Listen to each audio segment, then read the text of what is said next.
जय जिनेन्द्र। आज हम सैनिक चरित्र का पार्ट 27 चालू कर रहे हैं।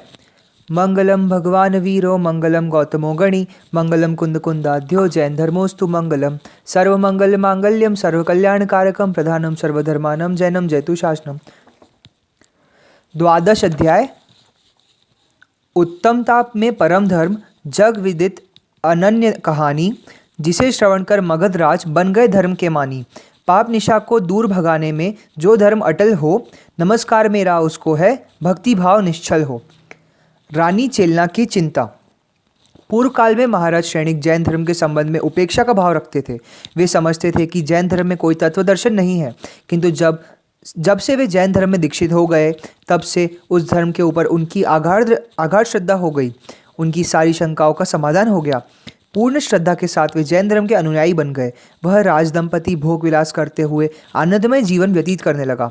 वे कभी भगवान जिनेन्द्र की पूजा करते तो कभी श्रेष्ठ मुनियों के उत्तम गुणों का स्मरण करते। वे कभी कभी प्रथमानुयोग शास्त्रों, जिसमें 63 शला का महापुरुषों के पवित्र जीवन चरित्र वर्णित थे, का पाठ करते तो कभी कभी कर्णानुयोग के शास्त्रों का अध्ययन किया करते अथवा कभी कभी चरणानुयोग शास्त्रों का सुनते थे। इस प्रकार वे स्यादस्ती, स्यानस्ती, सप्तभंग, निरूपक, द्रव्यानुयोग आदि के शास्त्रों का अध्ययन करते, जिसमें गुण, द्रव्य एवं पर्यायों का स्वाभाविक वर्णन है। अल्पकाल में वह स्वाध्याय मनन से महाराज सैनिक विविध शास्त्रों के ज्ञाता बन गए। वे धर्म रूपी धन के धारण करने वाले थे। विपत्तियां तो उनके निकट फटकने तक नहीं पाती थी। उनके भोग विलास के सन्मुख कामदेव भी अपनी पत्नी रति का विस्मरण कर देता था। उनकी पूजा बड़े बड़े सिद्धिधारी पुरुष किया करते थे। वे भोग विलास के सुख में सब प्रकार से अनुभवी थे। इस प्रकार वे राज दंपति अपना सुखमय जीवन इंद्र इंद्राणी के सदृश व्यतीत करने लगे। सच है, सुख का समय बहुत शीघ्रता के साथ व्यतीत हो जाता है। कुछ समय उपरांत रानी चेलना गर्भवती हुई। उसके शरीर से गर्भधान के पूर्ण चिन्ह प्रकट होने लगे। उसका मुखमंडल पीतवर्णी हो चला। एक तो वह कृक्षांगी थी ही, दूसरे गर्भावस्था के कारण उसकी देह सूख कर अत्यधिक क्रश हो गई। उसका स्वर मंद हो चला, गति में भी मंदता आने लगी। इस प्रकार उसका सर्वांग शिथिल हो गया। यह मानी हुई बात है कि जब स्त्रियां गर्भवती की अवस्था में रहती है, तब स्वप्न में भी में विचरण करती है। स्वप्न के साम्राज्य में विचरण करती है अथवा वे स्वप्न अधिक देखा करती है। स्त्रियों के स्वप्न से ही उत्तम अथवा अयोग्य संतान होने का अनुमान लगता है। मान लीजिए कि कोई स्त्री शुभ स्वप्न देखती है तो उसकी योग्य संतान होगी। यदि उसने दुखद स्वप्न देखा है तो उसकी संतान अयोग्य होगी। रानी चेलना सर्वदा अशुभ स्वप्न देखने लगी, जिसके संताप में उसकी देह सूख कर काटा हो चली। स्वप्नों के अनुसार उसके जो संतान उत्पन्न होगी, वह अपने पिता महाराज के श्रेणी का परम शत्रु तथा उन्हें प्रताड़ित करने वाली होगी। अपने प्राण प्रिय के ऊपर अपनी संतान के कारण आने वाले भयंकर विपत्ति के आशंका से रानी चेलना की क्रश काया किसी अज्ञात भय से प्रकंपित हो उठी। जिस प्रकार प्रातःकाल होते ही आकाश मंडल में तारागण निस्तेज हो जाते हैं, उसी प्रकार रानी चेलना अपने भावी संतान का स्मरण करते ही कांतिहीन हो जाती थी। एक दिन महाराज ने अपनी प्राण वल्लभी चेलना की क्रश एवं कांतिहीन काया देखकर आश्चर्य प्रकट करते हुए मधुर वचनों में उससे जिज्ञासा की, हे प्रिय, तुम्हारी दिन प्रतिदिन निस्तेज एवं दुर्लभ हो रही इस कंचन काया को देखकर मेरे हृदय में अत्यंत संताप हो रहा है। आह, तुम्हारा वह सर्वदा स्मित हास्य कहाँ तिरोहित हो गया? तुम्हारे स्वर्ण सदृश कांतिवान मुखमंडल पर किसने चिंता की कालीमा फेर दी है? तुम अपने हृदय की विषाद निसंकोच कहो, मैं उसके निवारण का प्रबंध करूँगा। महाराज की स्नेहमयी वाणी सुनकर रानी चेलना लज्जा के कारण मौन रही, किंतु उसके पूर्ण रूपी विशेष आग्रह से जिज्ञासा करने पर रानी के नेत्रों से अविरल अश्रुधारा की मंदाकिनी ही प्रभावित हो चली। उसने अवरूढ़ कंठ से क्रंदन करते हुए कहा, हे स्वामी, मेरे सदृश हतभागिनी नारी समस्त विश्व में ढूंढने पर भी न मिल सकेगी। मेरी भावी संतान ही के द्वारा आपका अमंगल होगा। ऐसा स्वप्न में देख कर लज्जा एवं दुख से मैं मृत प्राय हो रही हूँ। मुझे तो ऐसा प्रतीत होता है कि इस भाव में मेरा जीवन ही निष्फल रहा है। हाय, जिसके द्वारा आपका अनिष्ट होने की भावी आकांक्षा है, उस पापिष्ट की पिशाचिनी माता मैं ही हूँ। इस विषय में विस्तार से कुछ भी बतलाना तो दूभर है। अब मुझे आपके सन्मुख आने में भी घोर लज्जा आ रही है। फिर भी आपका प्रबल आग्रह देखकर मैं बतलाती हूँ कि मेरा दोहद क्या है? हे रात, आपके विदीर्ण वक्षस्थल से प्रभावित रक्त को देखने की स्वप्न में मैंने मुझे बारंबार अभिलाषा होती है। हाय, मैं भी कितनी अधम एवं दुरात्मा हूँ जो अपने पति से ऐसी आशा स्वप्न में भी रखती हूँ। शत शत धिक्कार है मुझ पर। महाराज श्रेणिक ने प्राणप्रिय पटरानी को धैर्य बंधाते हुए उसके दोहद की पूर्ति के लिए तत्काल अपने 3 नख से ही अपना प्रशस्त वक्षस्थल में चीरा लगाकर रक्त प्रवाह दिखला दिया। प्रिय पति पर बिना किसी विपत्ति के अपनी दोहद पूर्ति संभव देखकर रानी चेलना भी संतुष्ट हो गई। फलस्वरूप उसके मन में विषाद तिरोहित हो गया। 9 मास पूर्ण होने पर रानी के पुत्र प्रसव हुआ, जिसका संवाद सुनकर महाराज श्रेणी के हर्ष का पारावार न रहा। उन्होंने सेवकों तथा याचकों को मुक्त हस्त उपहार तथा दान दिया। जब पुत्र को देखने वे प्रसूति घर में प्रविष्ट हुए, तब उस सदा जात शिशु को उसके पूर्व का स्मरण हो आया। महाराज श्रेणी से उसकी तब प्रबल शत्रुता थी। फलस्वरूप उस नवजात शिशु ने क्रोध में भरकर अपनी नन्ही मुट्ठियां भींच ली। प्रतिशोध एवं कुटिलता से उसका मुखमंडल तमतमा उठा, जिस पर विद्रूप की स्पष्ट झलक दिखने लगी। उसके होठ फड़फड़ाने लगे तथा नेत्र ऊपर नीचे आंदोलित हो उठे। अपने सदोपन्न पुत्र की ऐसी भयावही छवि देखकर रानी चेलना भावी अनिष्ट की आकांक्षा से कांप उठी। उसने अपने हृदय को पाषाणवत कठोर बनाकर पति के मंगल हेतु उस शिशु को वन में छुड़वा दिया। परंतु राजा श्रेणिक को जब इस घटना का ज्ञान हुआ, तब उन्होंने चतुर सेवकों को भेजकर तत्काल उस शिशु को वन से वापस मंगवा लिया। उन्होंने उसे एक सध प्रसूता दासी को सौंपकर उचित लालन पालन का प्रबंध कर दिया। इस शिशु का नामकरण कुणिक हुआ। कालक्रम से महारानी चेलना पुनः गर्भवती हुई तथा इस पुत्र का नाम वारिशेन रखा गया। युक्त व्यसक होने पर कुमार वारिशेन समस्त शास्त्रों में पारंगत एवं विविध ज्ञान विज्ञान के ज्ञाता सुदर्शन युवक बन गया। वह भव्य परिणामी था, अतः सम्यक दर्शन से युक्त था। कालक्रम से महारानी चेलना के हल, विद्दल तथा जितशत्रु नामक 3 अन्य पुत्र भी हुए। ये तीनों राजकुमार भी शुभ लक्षणों के धारी थे। 5 पुत्रों के उपरांत भी रानी चेलना 6ठी बार गर्भवती हुई, किंतु इस बार उसकी क्षुधा मग्न पड़ गई, गति धीमी हो गई, सर्वांग पांडुवर्णी हो गया और उरोज कृष्णवर्णी हो गए तथा देह कांतिहीन हो गई। उसके समस्त अंग प्रत्यंग में शिथिलता व्याप्त हो गई। उसने अपने समस्त आभूषण उतारकर अलग रख दिए। इस बार देखे गए स्वप्नों में भी उसे भास होने लगा कि उसका यह पुत्र महाप्रतापी एवं शत्रुओं पर विजय प्राप्त करने वाला होगा।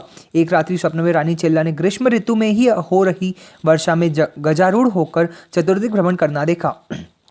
इस दोहद की पूर्ति असंभव समझकर वह मौन रही, पर अतृप्ति की अग्नि में घुलने लगी।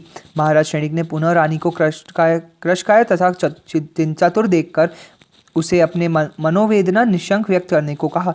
राजा ने जिज्ञासा की, हे प्रिय, तुम अर्हनिश चिंतातुर प्रतीत होती हो। तुम्हारा सर्वांग शिथिल एवं विषाद युक्त हो रहा है। क्या अपनी मनोव्यथा मुझसे भी गुप्त रखोगी? पति के बारंबार आग्रह पर रानी ने कहा, हे नाथ, इस बार का एक दोहद की अभिलाषा जगी है मेरे मन में। ऋतु ग्रीष्म होने पर भी जब वर्षा हो रही हो, तब गजारूढ़ होकर मैं चतुर्दिक भ्रमण करूं। इस असंगत स्वप्न अभिलाषा की पूर्ति असंभव है, यह मैं भी समझती हूँ, पर अतृप्ति की दावाग्नि मेरे सर्वांग को भस्म किए दे रही है। बस यही मेरी मनोव्यथा का कारण है, अन्य कुछ नहीं। अभय कुमार द्वारा रानी चेलना की चिंता का निवारण। रानी चेलना की दोहद पूर्ति कैसे हो, इस पर महाराज श्रेणिक ने गंभीरतापूर्वक विचार करना प्रारंभ किया। वे निरंतर चिंता करते करते थक गए, पर उन्हें कोई मार्ग न सूझा। तब विवश होकर उन्होंने मौन व्रत धारण कर लिया। उसी समय कार्यवश उनका ज्येष्ठ पुत्र अभय कुमार वहां आया। उसने अपनी कुशाग्र मेघा से क्षण भर में भाप लिया कि पिता चिंताग्रस्त है। उसने सविनय जिज्ञासा प्रकट की, हे तात, मैं आपको चिंतायुक्त देखकर दुखी हूँ। कृपया अपनी चिंता का कारण बतलाने का कष्ट करें। मैं यथासाध्य उसके निवारण का यत्न करूँगा।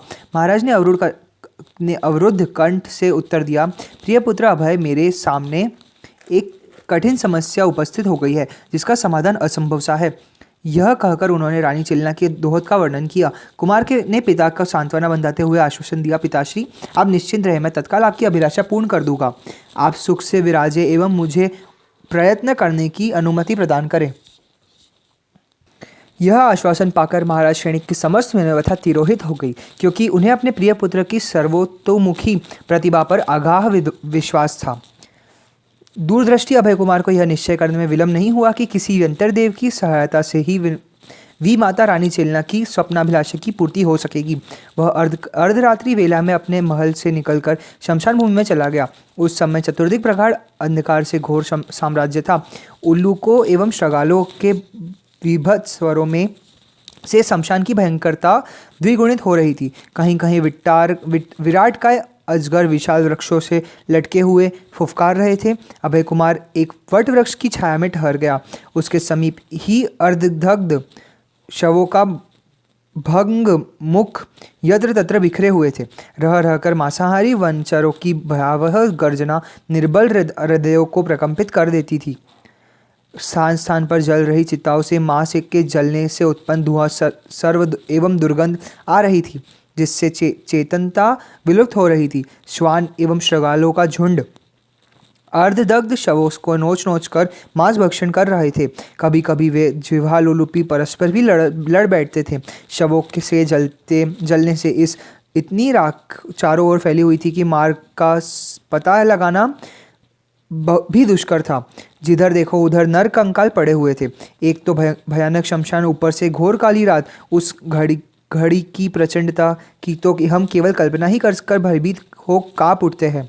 पर धीर वीर ज्ञानी अभय कुमार तो सिंह सदृश निर्भय थे। उसी समय एक वट वृक्ष के नीचे टिमटिमाते हुए दीपक का प्रकाश दृष्टिगोचर हुआ। अभय कुमार प्रकाश की ओर बढ़ चले। वहां जाकर उन्होंने एक पुरुष को देखा जिसके चारों ओर पुष्प बिखरे हुए थे। वह देखने में अत्यंत धीर वीर प्रतापी तथा विवेकशील प्रतीत होता था। अभय कुमार ने उसको ऐसी अवस्था में देखकर प्रश्न किया, हे बंधु, तुम कौन हो? तुम्हारा क्या नाम है? कहाँ के निवासी हो तथा किस मनोरथ की सिद्धि के हेतु तुम अर्धरात्रि की वेला में भयंकर शमशान भूमि में आकर ऐसी विकट साधना कर रहे हो? अभय कुमार की जिज्ञासा सुनकर उस अज्ञात कुल गोत्र वाले पुरुष ने शांत स्वर में प्रत्युत्तर दिया, हे कुमार, मेरा आत्मकथानक वैचित्र्य पूर्ण है। आपका स्नेहपूर्ण आग्रह देखकर मैं उसे सुना रहा हूँ। कृपया ध्यानपूर्वक सुने। विजयार्थ पर्वत श्रेणी की उत्तर दिशा में स्थित विद्याधर नगरी गमन प्रिय का मैं वायुवेग नामक राजा था। एक समय मेरे चित्त में विजयार्थ पर्वत शिखरों पर निर्मित जैन चित्यालयों के दर्शन की भावना जगी। मेरे अनुवर्ती विद्याधर नरेश भी संग चलने हेतु प्रस्तुत हो गए। आकाश मार्ग से हम जब वहां जा पहुंचे उसी समय बलाकपुर नरेश की कन्या सुभद्रा भी दर्शनार्थ वहां आई। उस परम सुंदरी के यौवन के झंझावात में मैं अपनी मति गति सबसे बेसुध हो गया। उसकी गजगामिनी सी चाल, मरकलोचन, प्रथुल नितंब आदि अंग प्रत्यंग शोभा में रति को भी परास्त कर रहे थे। उसके रूप यौवन पर मुग्ध होकर मैं विक्षिप्त सा हो गया। उसके साथ भोग विलास की प्रबल लालसा मेरे मन में दावाग्नि सी प्रज्वलित हो उठी। अपनी मान मर्यादा सुदबुद्ध सब विस्मृत कर मैं अब उस सुंदरी की भ्रू विलास की बंदी मात्र रह गया। उसके वियोग से मुझे यह जीवन भार स्वरूप लगने लगा। प्रतिपल वर्ष के सदृश प्रतीत होने लगा। अंत में मदांत होकर उसका बलपूर्वक हरण कर मैं उसे अपने राजप्रासाद में ले गया।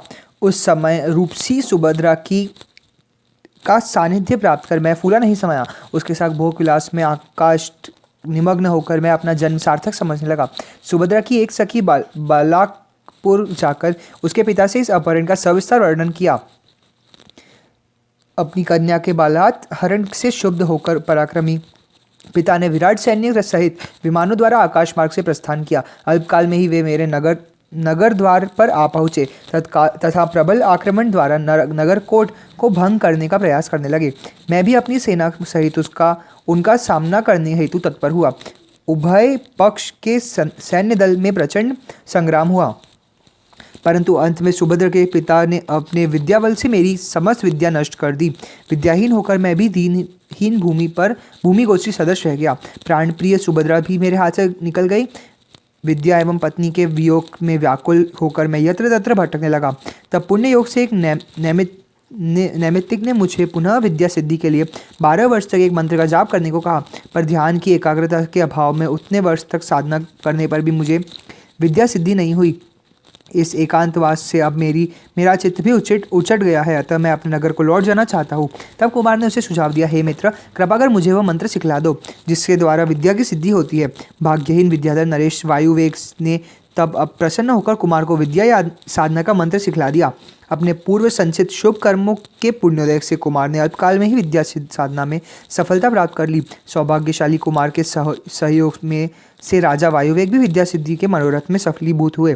तब परस्पर स्नेहपूर्वक विद्या लेकर वे अपने अपने स्थान को लौट गए। अभय कुमार के आगमन का शुभ संवाद सुनकर महाराज श्रेणी प्रमोदित हो उठे। वे अपने मन में यह आशा करने लगे कि कुमार अवश्य ही कृतकार्य हुए होंगे। अपने विद्यावय से अभय कुमार ने वातावरण में ग्रीष्म ऋतु की उष्णता का सब को अनुभव करवाया। फिर विद्या के प्रभाव से कृत्रिम मेघ की रचना कर उससे वर्षा करवाई, जिसमें गजारूढ़ रानी चेलना ने इच्छानुसार भ्रमण कर अपना दोहद पूर्ण किया। इस प्रकार अपनी स्वप्नाभिलाषा की पूर्ति से रानी चेलना के हृदय की चिंता मिट गई। हार्दिक आह्लाद से उसका मुखमंडल सुवर्ण सदृश कांति से दमक उठा। 9 मास पूर्ण होने पर उसके एक प्रतापी पुत्र उत्पन्न हुआ। स्वप्न के अनुसार उसका नाम राजकुमार हुआ। कुछ काल पश्चात रानी केलना के गर्भ से 7वें पुत्र मेघ कुमार का जन्म हुआ। गगन में दैदीप्यमान सप्तऋषि तारंगा सदृश 7 प्रतापी पुत्रों की माता बन कर महारानी चेलना अपने जीवन सुख से व्यतीत कर रही थी, जबकि महाराज श्रेणिक भी सर्व प्रकारेण सुख वैभव से युक्त होकर न्याय नीति पूर्ण अपना राज्य शासन सुचारू रूप से संभाल रहे थे। भगवान महावीर के चरणों में अपने वीर समांत एवं बुद्धिमानी मंत्रियों के सुशोभित राजदरबार में राजछत्र अलंकृत सिंहासन पर विराजमान महाराज श्रेणी के एक दिन बंदीजनों के विरुद्धावली का आनंद पान कर रहे थे। तभी वनमाली ने आकर उनकी सेवा में 6 ऋतुओं के पुष्प तथा फल भेंट किए। उसने करबद्ध योग्य अभिवादन करके महाराज को सूचना दी कि हे मगधाधिराज, आप अक्षय पुण्य के भंडार है। अनेकों प्रतापी मुकुटबद्ध नरेश आपकी सेवा में सदैव संलग्न रहे हैं। न्याय, दया एवं उदारता की आप साक्षात प्रतिमूर्ति है। चक्रवर्ती तथा सुरेंद्र के सदृश विभूतियों के आप स्वामी हैं। आपके पुण्य योग से नगर के भारेवती विपुलाचल शिखर पर धर्म के आगार भगवान महावीर के समोषण का आगमन हुआ है। विश्ववंद चरम तीर्थंकर की कृपा कोर से प्रकृति साक्षात पुष्पवर्ती नारी के सदृश शोभायमान है। जिस प्रकार नारी के पुत्र रूपी फल उत्पन्न होते हैं, उसी प्रकार वन प्रांतार में वृक्ष फलों के भार से झुके जा रहे हैं।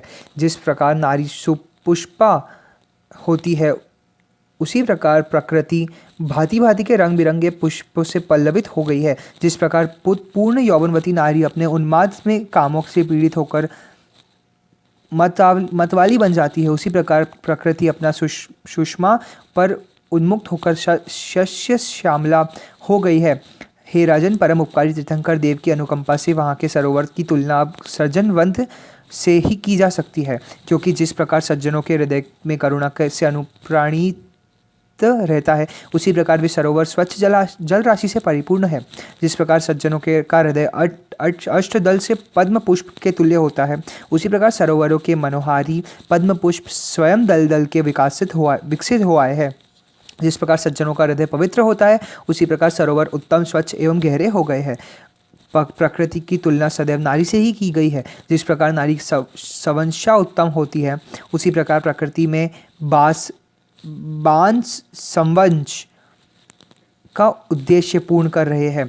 जिस प्रकार नारी के भाल पर बिंदी शोभित है, उसी प्रकार प्रकृति तिलक नामक वृक्ष के से सुशोभित हो रही है। जिस प्रकार नारी मदन काम से पीड़ित हो उठती है, उसी प्रकार प्रकृति मदन नामक वृक्षों से युक्त हो गई है। जिस प्रकार नारी का रूप श्रृंगार विविध वर्णा होता है, उसी प्रकार प्रकृति विविध ऋतुओं के संवेग सुषमा से संयुक्त हो गई है। हे नाथ, जैसे नारी के अंग प्रत्यंग में काम का वास होता है, उस वैसे ही प्रकृति भी मनमत जाति के वृक्षों से अलंकृत हो गई है। जिस प्रकार नारी अपने हास्य विलास तथा उत्तुंग उरोजों से मनोहारिणी होती है, उसी प्रकार प्रकृति का हास्य विलास उसके भांति भांति के पुष्प तथा फल उरोज है। हे राजन, इस समय मेरी वाणी भगवान के आगमन पर घट रहे चमत्कारों की गणना करने में असमर्थ है। उसकी महिमा से वन में नेवले तथा सर्प परस्पर क्रीड़ारत है। बिलाड़ के शिशु गुण मूषिकों के साथ स्नेहपूर्वक भ्रमण कर रहे हैं। व्याघ्र एवं बकरी एक घाट पर संग संग जल पीकर अपनी पिपासा शांत कर रहे हैं। सिंह शावक भेड़ों के साथ क्रीड़ा कर रहे हैं, तो हथिनी एवं सिंहनी परस्पर एक दूसरे के संतानों को अपना स्तनपान करा रही है। हे अन्नदाता, भगवान महावीर के समोषण के पुण्य प्रताप से वन में समस्त हिंसक जीवों में परस्पर बैर का विस्मरण कर दिया है। इस प्रकार उन धर्मनाथ की असीम अनुकंपा से चतुर्दिक असंभव दृश्य भी संभव हो रहा है। माली के मुख से भगवान के समोच्चरण के अपने राज्य में आगमन पर अनिर्वचनीय प्रभाव का वृत्तांत सुनकर महाराज श्रेणिक आनंद के सागर में डुबकी लगाने लगे। उनका रोम रोम गदगद हो उठा। जिस प्रकार उद्यांचल से सूर्य का उदय होता है, उसी प्रकार महाराज अपने सिंहासन से उतर पड़े।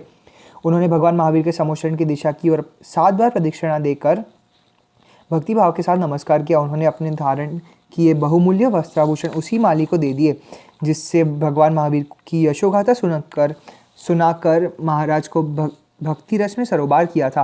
महाराज ने प्रमुख प्रजाजनों को अपने राजमहल में आने की आज्ञा प्रस्तावित करवा दी।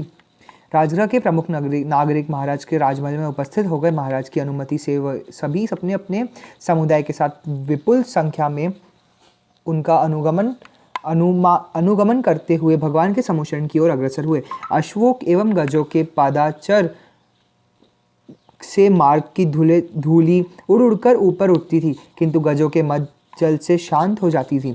उस समय सारा नगर ही भगवान के दर्शनार्थ सागर के समान उमड़ पड़ा था। प्रचंड जन समुदाय के कारण एक प्रकार का मेला सा लग रहा था। गला फाड़ फाड़ कर चिल्लाने पर भी कोई किसी की बात नहीं सुन पाता था। हाँ, संकेत से अपना मनोरथ अभिव्यक्त हो रहा था। वाद्यों की नाद से ऐसा प्रतीत होता था कि सेना दिशा रूपी नारियों को पुकार रही है। समस्त लोगों में एक ही पवित्र भावना व्याप्त हो रही थी। वह भावना क्या थी? महाराज भगवान महावीर के दर्शन की उत्कृष्ट अभिलाषा। तब उस समय छत्रों की आभा सूर्य की प्रखर आभा को परास्त कर रही थी। जिस समय राजा श्रेणिक भगवान के समोच्चरण के निकट पहुंचे, तब वे गज से उतरकर पैदल चलने लगे। मानस्तंभ तथा प्रतिहारियों की अपूर्व शोभा देखते हुए वे भगवान महावीर के समोच्चरण में प्रविष्ट हुए। महाराज श्रेणिक ने वहां जाकर देखा कि भगवान एक भव्य उच्च सिंहासन पर अधर विराजमान हो रहे हैं। उन्हें देखते ही महाराज ने श्रद्धा भक्ति के साथ नमस्कार कर मंत्रोच्चार के साथ विविध पूजा अर्चना प्रारंभ कर दी। क्षीर सागर के सदृश उज्ज्वल चंद्र तथा चंद्रमा की भांति निर्मल जल से उन्होंने भगवान की पूजा की। इस प्रकार इसके पश्चात सकल दिशाओं में सौरभ फैलाने वाले चंदन तथा चावलों से जिनेंद्र की देव की अर्घ चढ़ाया एवं सुगंधित पुष्प अर्पित किए। तत्पश्चात उत्तम उत्तम पकवान चढ़ाकर उन्होंने भगवान को अर्घ चढ़ाया। ऐसे रत्न खचित दीपक भगवान की आरती करने में उन्होंने प्रयोग किए, जिसकी छटा से संपूर्ण वातावरण दैदीप्यमान हो रहा था। उन्होंने सुगंधित धूप से तीर्थंकर की अर्चना की। उत्तम फल एवं अनर्घ पद की प्राप्ति के लिए उत्तम उत्तम व्यंजन अर्पित किए। भगवान महावीर की स्तुति। अष्टद्रव्य से भगवान की पूजा करने के उपरांत महाराज श्रेणिक उनकी भक्तिभाव से स्तुति करने लगे। हे चरम तीर्थंकर, देवादिदेव कृपा सिंधु, आप सकल गुणों के अक्षय कोश है। प्रसिद्ध एवं बलशाली चक्रवर्ती सम्राट हो या देवेंद्र, सब आपकी चरणों की वंदना करते हैं। आपके गुणों का सांगोपांग वर्णन करने में मैं स्वयं महापंडित गणधर देव भी असमर्थ सिद्ध होते हैं। देवेंद्र की महिमा, पराक्रम एवं ज्ञान त्रिभुवन में प्रख्यात है, पर वे भी आपके समस्त गुणों का वर्णन करने में समर्थ नहीं है। सत्य तो यह है कि आपने ही कामदेव का नाश किया है, जबकि उसके भय से महादेव सर्वांग में विभूति लगाए रहते हैं। विष्णु तो नारियों से घिरे रहते हैं तथा ब्रह्मा अपने चतुर्मुख से चतुर दिशाओं में अवलोकन करते रहते हैं कि कहीं कामदेव की उन पर दृष्टि न पड़ जाए। जिस प्रकार मेरू के सदृश उन्नत अन्य कोई पर्वत नहीं है, उसी प्रकार आपके अनंत ज्ञान कोश के सन्मुख अन्य कोई ज्ञानी नहीं है। आपके अनन्य भक्त तथा का मदमत गजराज के प्रहार से भी बाल तक वाका नहीं होता। जिस प्राणी के ने निरंतर आपको अष्टापद स्वरूप में ध्यान लगाया है, उसका अहित मोहनमत मदोन्मत गजराजों का हंता प्रचंड सिंह भी नहीं कर सकता। जो मनुष्य आपके पवित्र चरणों की सेवा करते हैं, उन्हें प्रलय काल की प्रज्वलित अग्नि भी लपटे जलाने में असमर्थ होती है। हे महामुनि, जो मनुष्य आपके अपने शुद्ध हृदय में आपकी पवित्र नाम रूपी नागदमनी रखते हैं, उन्हें देखते ही विषैले नाग का भयंकर विष शांत हो जाता है।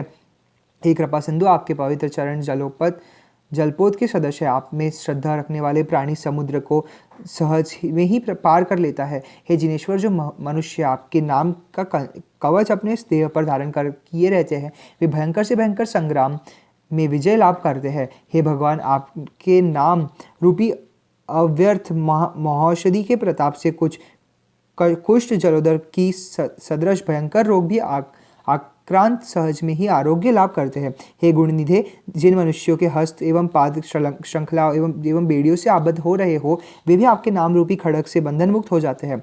हे अशरण शरण, संसार रूपी शोक भवन में अनेकों कष्ट का सहन करने वालों के लिए त्रिभुवन में आपके अलावा भला अन्य कौन सहायक होगा। हे भगवान, यद्यपि आपके गुण की गणना करना असंभव सा है, फिर भी मैं थोड़े से गुणों की वर्णन किया है। हे कृपा सिंधु, आप गंभीर गुणातीत गणना की तो पराकाष्ठ हो गई है, तो अब इससे अधिक गुणानुवान करने में मैं असमर्थ हूँ। हे योगीश्वर वीर भगवान, आप कल्याण के प्रत्यक्ष प्रतिमा है। हे महामुने जिनेश्वर, आपके चरणों में मेरा बारंबार नमस्कार है। इस संसार चक्र से आप मेरी रक्षा कीजिए, ऐसा निवेदन कर भगवान महावीर तथा गौतम गणधर को श्रद्धा भक्ति के साथ नमस्कार कर भगवान के मुखारविंद से परम हितकारी उपदेशामृत का पान करने के लिए महाराज क्षणिक समोशरण सभा में बैठ गए। भगवान का उपदेश। महाराज श्रेणी की जिज्ञासापूर्ण विनती सुनकर भगवान महावीर, जो समस्त चेष्टाओं से परे है, अपनी देवी ध्वनि के धर्मोपदेश से कहने लगे, हे राजन, सर्वप्रथम सप्त तत्वों का वर्णन सुनो। इन सप्त तत्वों से सम्यक दर्शन की प्राप्ति होती है। सम्यक दर्शन से मोक्ष मिलता है। जीव, अजीव, आश्रव, बंध, संवर, निर्जरा एवं मोक्ष, यह सप्त तत्व कहलाते हैं। जीवन के मूल दो भेद होते हैं। पहला त्रस, चलने वाले जीव, एवं दूसरा स्थावर, न चलने वाले जीव। पृथ्वी, जल, तेज, वायु एवं वनस्पति नामक 5 प्रकार के स्थावर होते हैं। इन 5 प्रकार के स्थावर जीवों में स्पर्शन इंद्रियों से युक्त 4 तो प्राणवान होते हैं। इन 5 प्रकार के जीवों के 2 अन्य भेद हैं, जिससे सूक्ष्म एवं स्थूल कहते हैं, तथा उनके 3 अन्य भेद होते हैं, जिन्हें पर्याप्त, अपर्याप्त एवं लब्ध पर्याप्त कहते हैं। पृथ्वी का एक स्थावरों के जीव 4 प्रकार के होते हैं। पृथ्वी काय, पृथ्वी जीव, पृथ्वी एवं पृथ्वी कादिक। इस प्रकार जलादिक स्थावर के 4 भेद होते हैं। प्रारंभ के 4 जीव घनांगुल के असंख्य भाग शरीर के धारण करता है। वनस्पति का एक जीवों के उत्तम शरीर का अंश संख्यातांगुल होता है एवं जगन्य अंगुल के असंख्यात भाग शुद्धेतर। पृथ्वी जीवों के उम्र 12,000 वर्ष की होती है। जल के जीवों की उम्र 22,000 वर्ष की होती है। 7,003 वर्ष तक तेज का एक जीव की जीवन धारण करते हैं। 3,000 वर्ष तक वायु का एक एवं 10,000 वर्ष तक वनस्पति का एक जीव जीवित रहते हैं। 2 इंद्रिय, 3 इंद्रिय एवं 4 इंद्रिय नामक 3 प्रकार के विकलेंद्रिय जीव होते हैं। पंचेंद्रिय 2 प्रकार के होते हैं, जिन्हें संगी या असंगी कहते हैं। मनुष्य, देव, तिर्यंश एवं नारकी नाम से पंचेंद्रियों के 4 अन्य भेद हैं। इसमें नारकी 7 नरक में रहने के कारण 7 प्रकार के होते हैं। तिर्यंश 3 प्रकार के होते हैं, जिन्हें जलचर, थलचर या नभचर कहते हैं। मनुष्य 2 प्रकार के होते हैं, जिन्हें भोग भूमिज एवं कर्म भूमिज कहते हैं। कर्म भूमिज मनुष्य ही मोक्ष प्राप्ति में समर्थ होते हैं। भवनवासी, व्यंतर, ज्योतिष एवं वैमानिक नामक 4 अग्निकाय के देव कहलाते हैं। भवनवासी देवों में 10 प्रकार के उपभेद होते हैं। 8 प्रकार के व्यंतर, 5 प्रकार के ज्योतिष एवं 2 प्रकार के वैमानिक देव होते हैं। हे राजन, यह तो जीवों के प्रकार से व्यंतर, जीवों के भेद का वर्णन है। अब अजीव तत्व का वर्णन ध्यानपूर्वक सुनो। धर्म, अधर्म, आकाश, काल एवं पुद्गल नामक अजीव तत्व 5 प्रकार के होते हैं। इनमें अधर्म द्रव्य असंख्यात प्रदेशी जीव एवं पुद्गल के गमन के कारण एक अपूर्व तथा सत्ता रूप द्रव्य लक्षण से युक्त हो जाता है। उसी प्रकार अधर्म द्रव्य उपरोक्त असमानता रखता हुआ स्थिति में सहयोगी की विशेषता रखता है। लोकाकाश एवं अलोकाकाश नामक आकाश के 2 प्रकार होते हैं। असंख्यात प्रदेशी को लोकाकाश कहते हैं, अन्य प्रदेशी को अलोकाकाश कहते हैं। सब द्रव्यों को ग्रह के समान अवगाहन दान देने में लोकाकाश की सहयोगी बनता है। काल द्रव्य में भी असंख्यात प्रदेशी होने के साथ साथ एक अन्य द्रव्य लक्षण होता है। वह रत्न राशि के समान लोकाकाश में लीन रहता है तथा असमत द्रव्यों की वर्णता परिणाम में कारण स्वरूप है।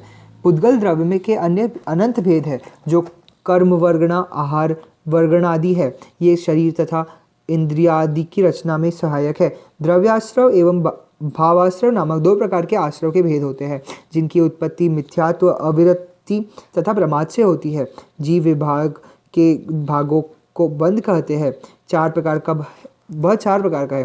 प्रकृति बंध, स्थिति बंध, अनुभाग बंध एवं प्रदेश बंध। जब कर्मों का आचरण रुक जाता है तो वह उस अवस्था को संवर कहते हैं। संवर दो प्रकार का होता है, एक द्रव्य संवर एवं दूसरा भाव संवर, जिनकी जड़ उगुप्ती समिति धर्म एवं अनुप्रेक्षादि है। सविपाक निर्जरा तथा अविपाक निर्जरा नामक दो प्रकार के भेद निर्जरा के होते हैं। सविपाक निर्जरा की प्राप्ति सहज भाव से होती है, किंतु उग्र तपस्या से अविपाक निर्जरा की प्राप्ति होती है। मोक्ष के भी दो भेद होते हैं, जिन्हें द्रव्य मोक्ष एवं भाव मोक्ष कहते हैं। समस्त कर्मों से रहित जो हो जाने की अवस्था में मोक्ष की प्राप्ति होती है।